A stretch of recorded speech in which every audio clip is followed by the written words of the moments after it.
Whether you need to sew on a button that has gotten loose, or you're making a garment or something home deck that needs some buttonholes for an opening. Hi, I'm Sarah from sewingmastery.com, where we do free video tutorials on sewing machines, embroidery machines, and sergers. And today we're working with the bernette 35 and the bernette 33 sewing machine. And these two models actually have two different ways to do buttonholes. So I'm going to actually be exploring and showing you my tips and tricks for getting perfect buttonholes every single time, no matter which model that you own.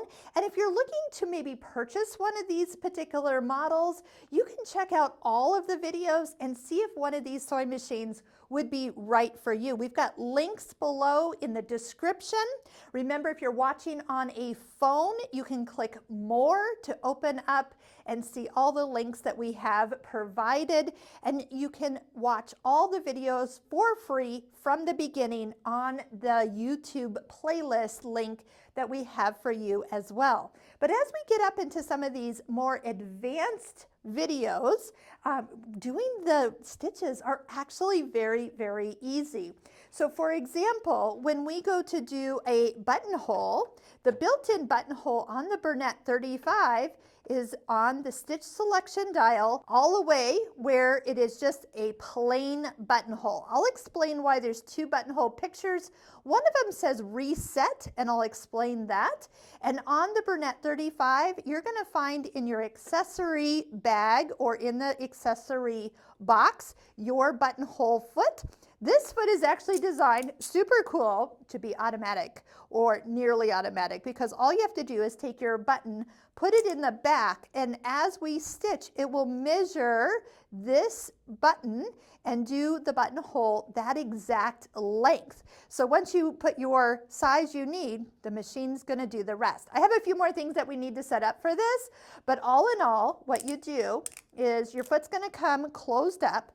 The bar that is going to attach to where the foot is going to be up front. So just make sure you haven't turned it around. The foot itself actually has a letter on it, letter R. So make sure that you can see the R. I know it's a little hard because it's just indented here, but if you can read the R, you have put it on correctly. And the whole rest of the foot sticks out the back side. So as you have your little silver bar in front, take and hold it, and then slide this lever on the left away from you. And that means you can open this all the way up. It's quite large, so that's a big button that you can do. Take your button, put it in there, and then close it up so it'll hold it.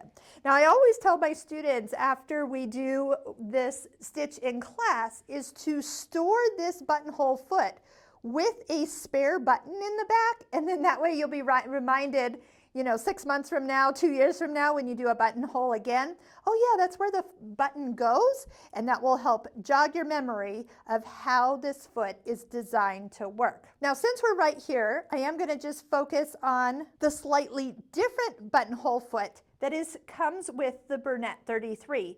You're going to notice on its dial, it has steps 1, 2, 3, and then back to 4. And so all you're doing is creating each step of the buttonhole. You're in charge, but it's actually not as hard.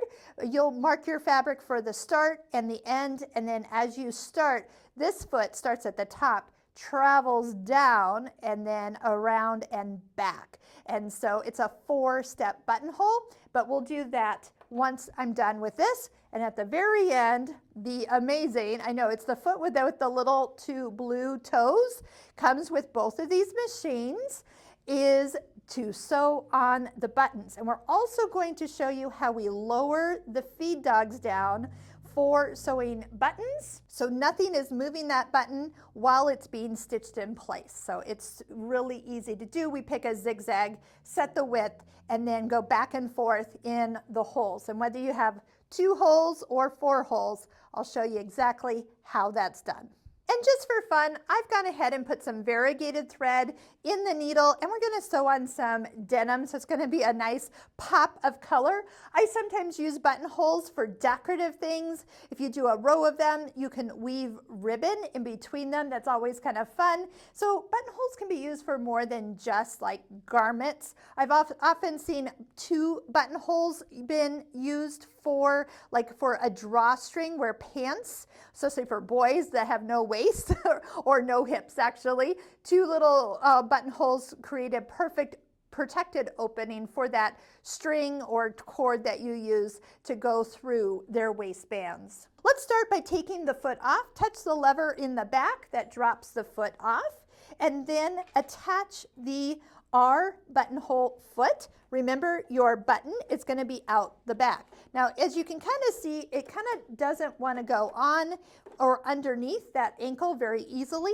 Know that you can come to the presser foot lifter, and if you force it higher, it will lift way up in the air, allowing you to slide the buttonhole foot more underneath, and then you can click it into place. Now, the first time you do a buttonhole, your thread will be over the top of the foot. If that concerns you, you can take the time to kind of feed it down through the foot, or just do a practice buttonhole on some fabric, which I highly recommend that you do anyway.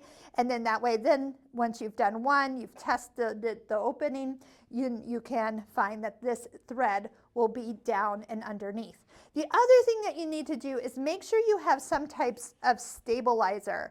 I put a piece of tearaway stabilizer under this single piece of fabric. Most of the time with your garments, you're going to have 2 layers of fabric, but if it's kind of on the thin side, find something, stabilizer, tearaway, that you will put underneath, and it will make your buttonhole turn out a lot better. Now, last thing you need to do, I'm going to just lower the presser foot down just so it's on the fabric, there is a lever. So here's your needle threader, right?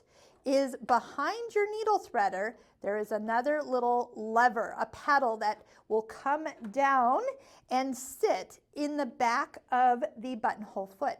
This is going to measure how big that button is that is sitting in the back side. It's pretty ingenious.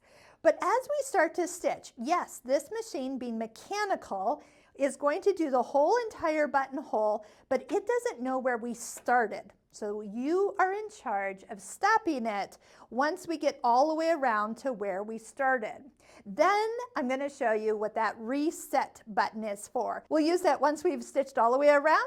We tell the machine to reset, and then it can start a new buttonhole. And then you can do 99 more, or however many you need to do. You're also going to notice that it's going to start here, and the buttonhole is going to be stitched away from you. So if you've marked your starting point, that is where you're going to put the needle down into the fabric first. The last thing that you need to do is move the stitch length somewhere between 0 and 1. Now that will change based on how thick of thread you're using. So just start in the middle, do 1, and then we'll look at it, and then we might make it a little closer to 0 if it needs a little bit more filled in. And then be sure you're on 5 for the center needle position for this entire thing to work. Step on your foot control and sew. I'm going to just hold this thread since it's on the top of my fabric and let it stitch.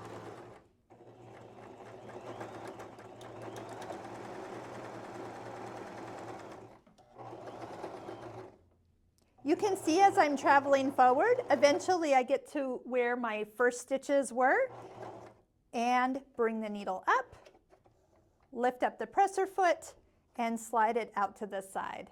Now you can see why I love to do variegated threads on denim, because it does make them pop, and it's really, really fun. You notice after I cut my thread, now this thread is underneath the foot for the next time I want to stitch.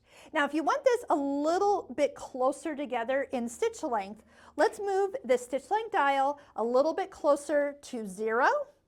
I'm going to just go one little kind of click, and let's do it one more time. To tell the machine that we are starting a new buttonhole, take the dial and you're going to hear a click. Move it to the buttonhole with the reset name underneath it, click, and then back to the buttonhole that is just plain.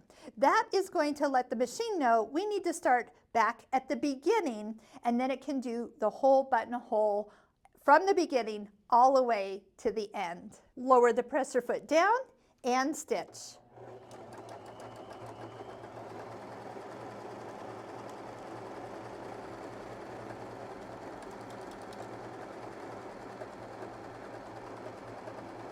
Remember, you're in charge of stopping to sew once you reach back to the beginning. Bring the needle to the highest position and the take-up lever to the top of the machine. Lift up the foot and check it out. You can see how much closer those stitches were by changing the stitch length oh so slightly. Let's go ahead and do the same thing, but this time on the bernette 33, and then we'll stitch the buttons on using the button sew-on foot. When you're done using the buttonhole foot on the bernette 35, make sure that you take that paddle and slide it all the way back up where it hangs out behind the needle threader. The bernettes have switched places, and we're going to show you the bernette 33 with its buttonhole foot. Start by selecting the step 1 of the buttonhole settings. You'll notice you have 1, 2, 3, and then we'll be back to 4 as we work our way around the buttonhole shape, and then move the stitch length dial in between 0 and 1. Again, depending on your thickness of thread, you'll be doing a sample and double checking that it's not too close together, that it doesn't move, or too far apart where it almost doesn't look like a buttonhole. Go ahead and start by removing the foot. Touch the lever in the back. Drop off your standard foot. I've put that variegated thread back on this machine because I thought, why not? Because it's super fun. If you have trouble getting that foot underneath the ankle, lift up on the presser foot lifter on the inside of the machine. Just go nice and hard. It will come up and let you come into position and click it into place. Again, this thread will be over the top of the foot as we start to stitch. Now, since this is more of like a measuring foot with the little lines on it, after you stitch, you might be able to use one of these as how long you want that buttonhole to be. What I've done today is just put 2 marks on my fabric. We'll be starting at the top this time and going down and across and back. So I'll want to set the needle to come down in my first line. Sometimes people will also put straight pins as markers. You can put one here and then one here. It just make sure you don't sew over your pins or through your pins. Just pull them out before you take your first stitch. Lower the foot onto the fabric and start to stitch. When the needle reaches the second mark, I'll stop sewing to choose the next step.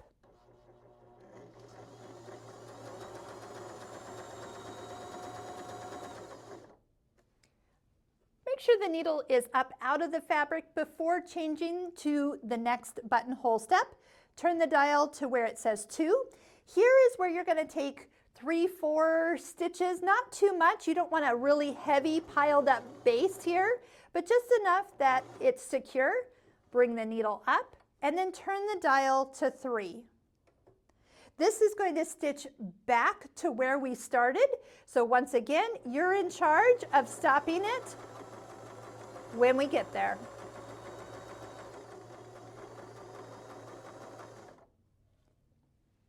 Once the 2 legs are meeting, switch the dial back to 4 and stitch 4 or 5 stitches there again.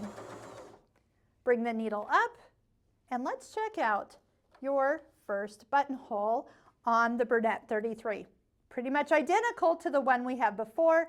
If you want it a little bit closer together, our stitch length, we're going to adjust that knob a little closer to 0. As we get ready to switch over to sewing buttons on, which is a delight on these machines, on the bernette 33, what you'll be using is the area between B and C. So as we make this zigzag wider, what we're going to do is test the swing of the needle to make sure it is far enough to the left and right to go down each of these holes. You might need to test it a couple times just so you don't get it too big or too small. On the bernette 35, select stitch B for the zigzag, and it's not going to matter what the stitch length knob is because we're going to lower the feed dogs next. We're going to adjust the stitch width to be somewhere between 3 and 4. Slide the accessory box off, open the bobbin case door, and you're going to notice a lever, a silver lever right over here on the side. And when you come over here, you are going to kind of pull down, slide it over, and let it come up. It needs to kind of go up and over this little white part of the housing. Now, the feed dogs will lower, but just keep in mind that when you slide it back, you'll want to take a stitch before you actually see them come up above the throat plate. And what we're actually doing is these teeth, we don't want touching the bottom of our fabric while we're trying to sew a button on. So by lowering them and putting them out of the way, there's no way to accidentally kind of get a shift when you're trying to sew through those holes of the button. But make a note while you've lowered this for the first time to make sure that you bring the feed dogs back up after you're done. Otherwise, if you put your machine away and you don't happen to get back to it for 6 months, you'll wonder why your needle is just going up and down and the fabric is not feeding through the machine. That's a common problem that sometimes people have when they lower the feed dogs for something like sewing on buttons. To put the button sew-on foot on, the blue toes are in the front, so just slide it underneath the ankle. Again, if you have a little trouble getting in that area, you can lift the lever a little extra higher by just forcing it up, and then you can get it lined up so when you lower the presser foot down, it clicks into place and attaches to the foot. Then look at your needle and figure out if it's starting to go down the left side or the right side next, because that is what you're going to use for lining up the holes on the button. So since my needle is currently a little bit more to the left, I'm going to come over to the left hole, lower the presser foot down, hand turn the needle into the left hole, and let it swing all the way over to the right. Now see how it kind of went a little far? I'm going to adjust the stitch width just a little bit and then test the swing of the needle again. Once you can turn this freely up and down each of those holes, you can step on your foot control and stitch it down really well. Since the stitch width is now set, it's really easy just to come back. So when you have a button with 4 holes, line up the swing of one of the needles, test the swing to the other side, and go ahead and stitch. And if you really want that to not come undone, put a little drop of fabric glue or fray check on those threads and they will never loosen up ever again. I hope this video has been helpful for sewing buttons on or doing some buttonholes, which so many people shy away from. If this video has been helpful, make sure you're clicking like as a way to say thank you for the free information, and then check out the list of all the videos that we have for these machines right here at the end and start watching them from the beginning. Happy sewing!